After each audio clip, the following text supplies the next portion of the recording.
You're listening to the 18th Bitachon podcast. We're going to continue in the Madreigas Ha'adam. He says like this: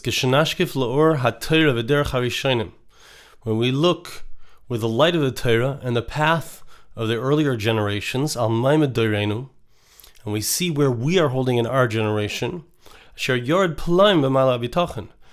been a tremendous yerida, a tremendous loss of level when it comes to the level of Bitachon, people's faith in Hashem. People are not really interested. Also when it comes to the concept of having fear of Hashem, of working on one's midos, working on one's character traits, there are very few people who are trying to rise in their level. Now if we think about it, what's the reason? It's not because we don't have people who are those who have understanding, those who are wise. It's not that people don't recognize and realize how important it is to have bitachon, to have fear of Hashem, to work on one's midos. It's not that people don't know that this is essential for someone to be able to live a proper Torah life. Even though many people understand how important it is to be studying the concept and working on one's bitachon, one's faith in Hashem, as well as working on one's character traits, there's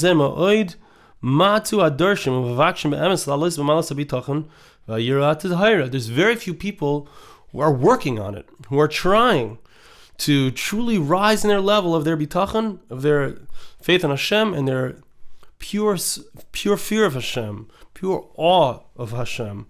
It's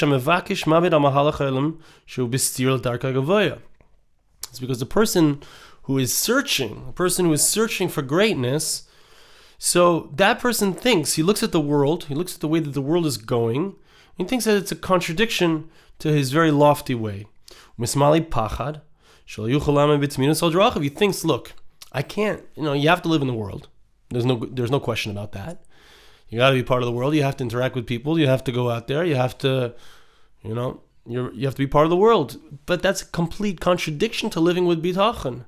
It's look at all the people that are talking about the way to succeed in business, etc., which you hear me talking about a lot. That's something that really bothers me. That's why I talk about it a lot. Right? So look at everyone's talking about business and how everyone's talking about kochi v'etzim yadi, and how am I supposed to live on a high level and also interact with the world? It's a steer, it's a contradiction.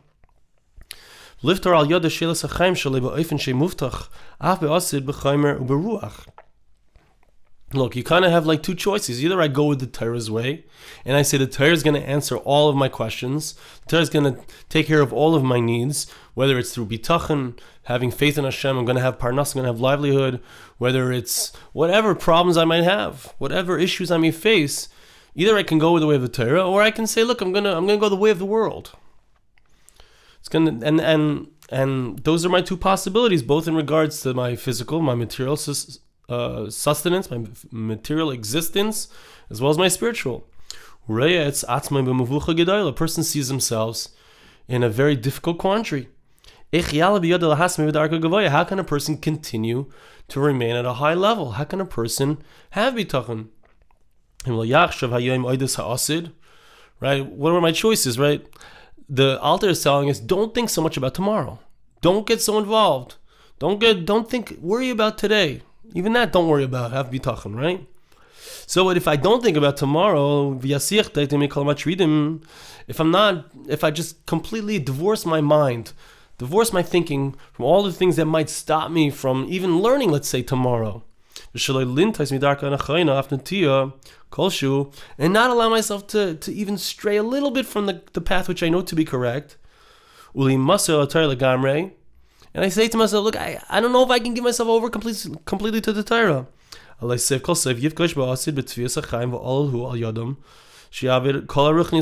problem is, says the Alter, that if I start to think that way, if I allow that thinking to pull me, I got to get so involved in my parnasa, I don't have time to learn, I don't have time to do anything. That's what ends up happening. Then I lose my spirituality completely. One of the things I like to say, in the spirit of Novardok, in the spirit of the Alter perhaps, is that I need to figure out, my job is to figure out how to learn more, spend more time studying Torah, work less, and make more money. How is that possible? That's what we're here for. That's what we're learning about Bitachon for. Of course it's possible. So a person who doesn't think that way, however, a person who thinks, look, I have to live in the world, you have to put in efforts, a person has to do hishtadlus, right? Like the shita that says, you have to do maximum, I have to do everything. Then what happens, like we spoke about last week, he loses everything. So he says to himself, look, I have to get my my material existence in order before I sit down and learn. I got to make sure I have money. I got to make sure there are residuals. I got to make sure that there's a certain amount of money that's sitting in stocks or sitting in investments. I'm getting a certain percentage. Once everything is set up, by the time I'm, 60 or 70, that's when I'll sit and learn. He's trying his hardest. Such a person is trying so hard to get everything to be in order, to do everything himself. If it means that I need to give up on some of my true obligations, my spiritual obligations, he says, look, this is what a person has to do. Because according to his outlook on life, he needs to prepare everything, he's got to do everything himself. He's got to make sure that he has enough money that's going to last him his entire life. So he thinks in his mind, how am I going to have spirituality later? How am I going to be able to sit and learn? Only if I set myself up completely now. And even after some time, he sees what? Look, he starts to notice, well, I'm not working so hard on my Avodas Hashem. I'm too involved in my work. I just don't have time to learn. I don't have time. I don't know if I can get to minyan. The things slowly fall by the wayside, all the important things. But he starts to notice that even by not doing as much in my Avodas Hashem, what happens? And trying to make sure that everything is prepared for the future. He sees he's not guaranteed anything about having an opportunity to learn later on. A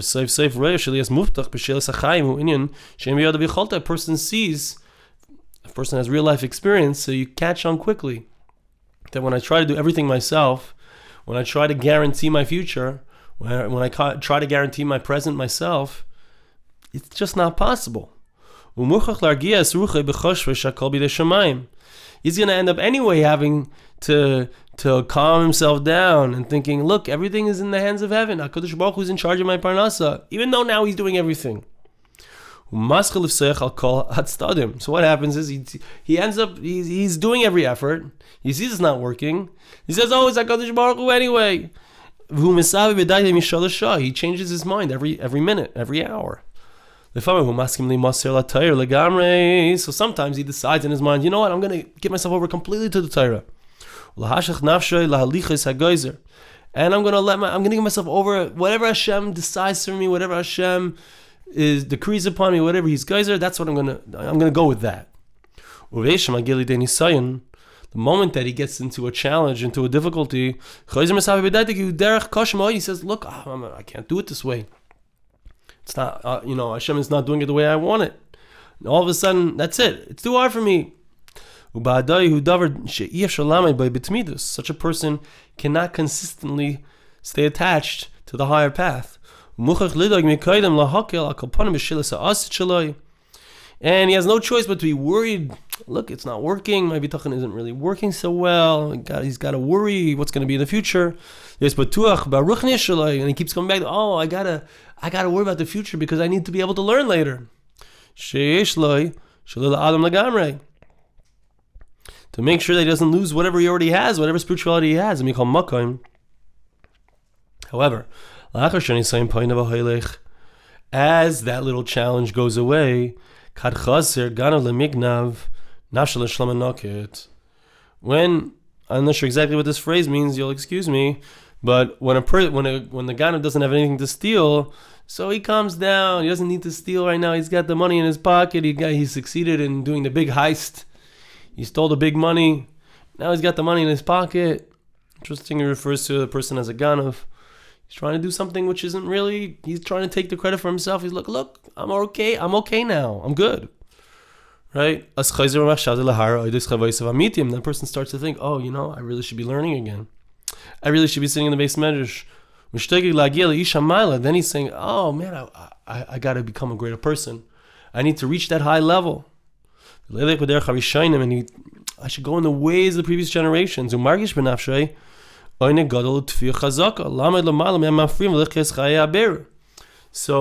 Baruch Hu takes away the challenge from the person, all of a sudden he feels like, oh, maybe I could do this. Maybe I can be on a higher level. Maybe I can be somebody who works on my midas, works on my character. Then such a person in a good time, so to speak, so he doesn't leave things to that they should just get worse. He starts to work on his midas. Starts to work on his character traits. Everything should be clean. He shouldn't have biases. He starts to think everything should be done for heaven. He wants to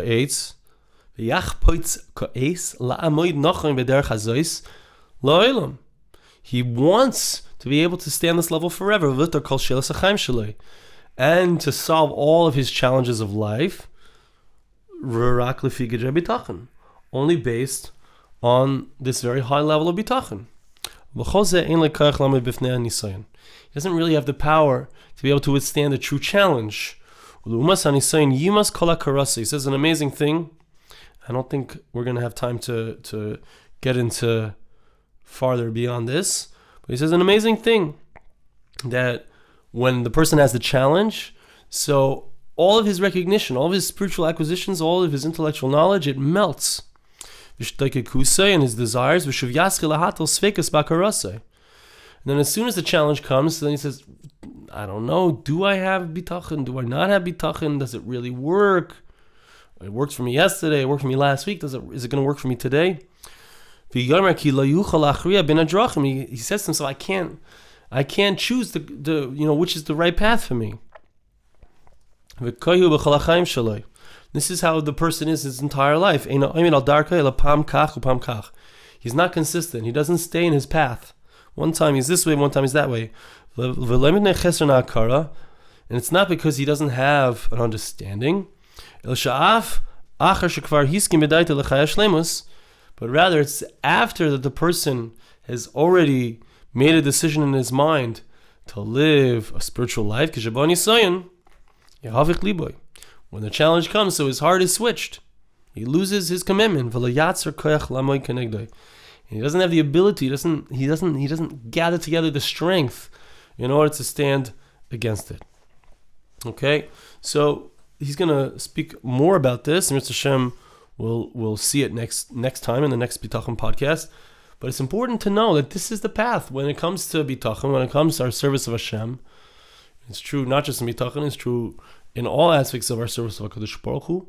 HaKadosh Baruch Hu wants us to be consistent, but HaKadosh Baruch Hu, in a certain sense, wants us to prove it. Hashem wants us to see not just that, we have bitachon when it's already good. He wants us to learn to have bitachon when it's not so good, and He wants us to learn to have bitachon when it doesn't seem like it's going to work out. Right? I've told you guys the stories in the past about how I've had bitachon. I want a certain parking spot. I got there, it's not there. I come around and I don't let go of my bitachon, and then the spot opens up. And sometimes it doesn't. And you read the stories of the Novardokers when they were working on bitachon, which I believe was in the month of Shvat, if I'm not mistaken. So they would go out and they would starve. They would go out to places, far-flung places, and they would have bitachon that they're going to have food. Someone would bring them food, and sometimes it worked, and sometimes it didn't, because that is part of the path of bitachon. Part of the path of bitachon is until we get to that space, until we find that place in our hearts, that feeling of bitachon. It's a feeling. Rosh Hashiva says it's an emotional place. It's a certain feeling. Until we get to that place, it takes time. And it doesn't always work. And it's not because mitzad HaKadosh Baruch Hu, it's not mitzad Hashem, it's not from Hashem's perspective that it doesn't work. It's from our own perspective. It's because we may not have that full belief, or there may be other tanoim. It's not just about having a belief, because I've seen a few times that people really did believe that the Yeshua would come, whatever it was, money would come to them, whatever it was, and it didn't work. And I believe that there are other factors, just from my experience, there are other factors where a person is really in a place where they feel stuck, or they're in a place where they've done, and I spoke about this before Rosh Hashanah, a person has done an awesome, difficult thing, a very challenging commitment, or very challenging mitzvah that they've fulfilled. Sometimes being in a space of, not sometimes, I believe that the space is a space of bittul. The space is a space of complete self-nullification. That's what it looks like. When a person has true bitachon, that's what happens. That's when it works. When it doesn't work, it's often because we're not really in that bittul. We're not really in that self-nullification. And we're not, per se, in that relationship with the Kadosh Baruch Hu as we should be. And you may have heard me say this before, but I want to repeat it. And that is, we hear the shita of the Alter of Novardok. We hear about bitachon. We hear about bitachon without a siba, without hishtadlus. But it's important to know that his shita of bitachon, it's, you look at the book, it's not the first chapter. In this version of the book, it's, where do we get here? Mimer 1, 2, 3, 4, 5. It's the fifth mimer. It's the fifth section. That means that if you're reading this part, you're reading about the shita of the Alter about bitachon, you've already saw 4 different sections that speak about his shita before. There's a whole all-encompassing shita. He's talking here about not just bitachon, he's talking about working on one's midos. Why? Why is he talking about that here? We're in the section of bitachon. And the answer is because zet tali bezed, that you can't really have one without the other. A person is working on their midos. They're throwing away their own personal desires. They're throwing away their hakpadas, the things that they're upset about other people. They're working on themselves truly. They're trying to be greater people. There's a certain bittul, self-nullification. A person is sitting and learning. A person is attached to HaKadosh Baruch Hu, working on his relationship. Then bitachon becomes a different thing. We've spoken about the fact that who is this bitachon for? This bitachon without hishtadlus. Is it for anybody? We spoke about that last time. Is it for anybody? Is it for the yechidei skula? According to Rabbi Yisrael Salater, it was for only special people, the people who are sitting and learning. According to the Alter of Novardok, it seems to be for everyone. But he was speaking when he said these ma'amarim. He was speaking to the Bnei HaYeshiva. He was speaking to the Novardokers. So there's a certain level that we need to know that we have to have. It may be that we can get to this level of bitachon because we're sitting and learning. It may be because we are very committed to certain mitzvahs that are our mitzvahs. Maybe it's chesed. Maybe it's helping. Maybe it's tzedakah. Maybe it's, who knows? It could be so many different things. But the point is that it's not just believing. It's not just believing that Hashem can and will help me. That's true. There's also a deeper thing that's going on here. It's important to realize. We'll see more about this next time. One more thing I'd like to say, and that is that there is a bitachon group. Speaking of working on bitachon, speaking of working on midas, so when we work on it together, there's no comparison. And there's a group of women who have been meeting consistently on Tuesday evenings. If you would like to join the group, Tuesday evenings Eastern Time, if you'd like to join that group, it's a wonderful group. They are steiging, they are growing in their bitachon. And it's for about a half an hour once a week. If you're interested in Israel, or you have a different time you'd like, so you can still contact me, either thebitachongroup@gmail.com or arigoldwag@gmail.com. The men's group will, Emir Hashem, be meeting on Sundays, 10:30 a.m. on Eastern Time and 5:30 p.m. Israel time.